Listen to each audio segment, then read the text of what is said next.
This week's focus of my work has been on the Suzuki DR line. We have 125s and 200s here. We've got quite a few, but this is just a couple of the select ones that I'm currently working on. What really got this little project going here was this 200cc version right here. At the end of the season, after a long season, probably about 4,000 miles approximately, this engine just completely blew up. It's like somebody threw a hand grenade in there. There's just parts everywhere. Just to give you kind of a look inside here, you should be able to take a quick look here at the exhaust rock around, just kind of sitting there in the front right there, sitting sideways. Okay, that's just destroyed. I'm not exactly sure what has occurred, other than there's nothing left of the intake and the exhaust valves inside the chamber. I haven't pulled the engine apart. The cam chain tensioner didn't appear to fail that I can see.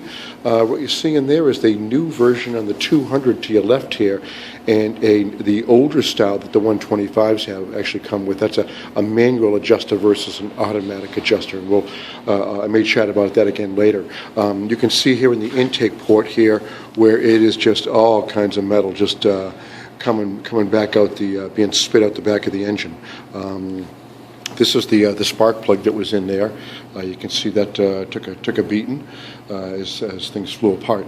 Now, what I did was I took that engine out of this 200 and decided to use I did have a spare 125cc engine that I kind of hoped would fit, and it actually did fit. And in fact, there's the carcass is sitting over there against the wall back there with no engine.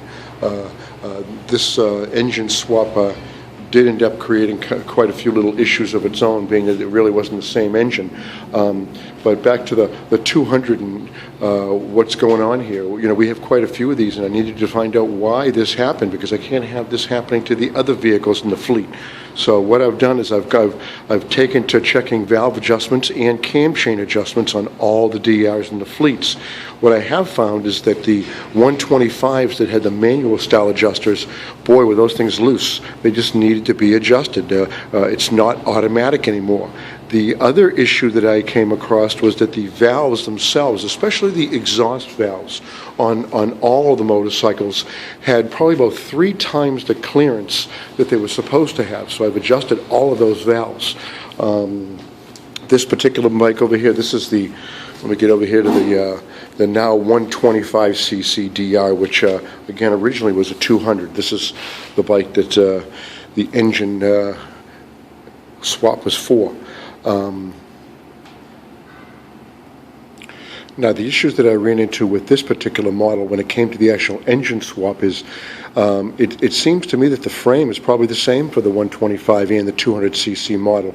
The biggest challenges that I came across, and they really weren't challenges, was that because the 125cc engine is smaller, the brackets were different where it mounts up at the top of the frame there, so I had to just swap the 125cc brackets with the 200cc brackets. The exhaust system, of course, was a smaller diameter, so I had to replace the muffler also, everything as a group. Even the front sprocket was a different size sprocket. Luckily, the sprocket from the 125cc model just slipped right on there, so that was not an issue. So basically, the only other issue that I'm running into right now that I've got to finish is, I'm having a problem with the fact that I did not have a 125cc carburetor to go into this model. I'm trying to locate one of those and put together a carburetor, but otherwise this is going to be a done unit. I'm hoping ready to go and ready to ride. It did run into, I did have a little bit of an issue with the starter.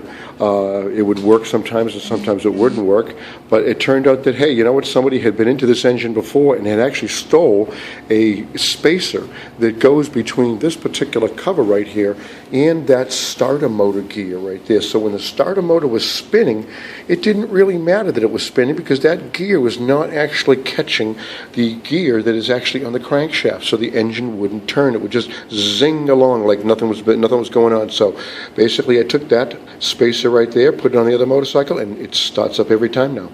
It's pretty good.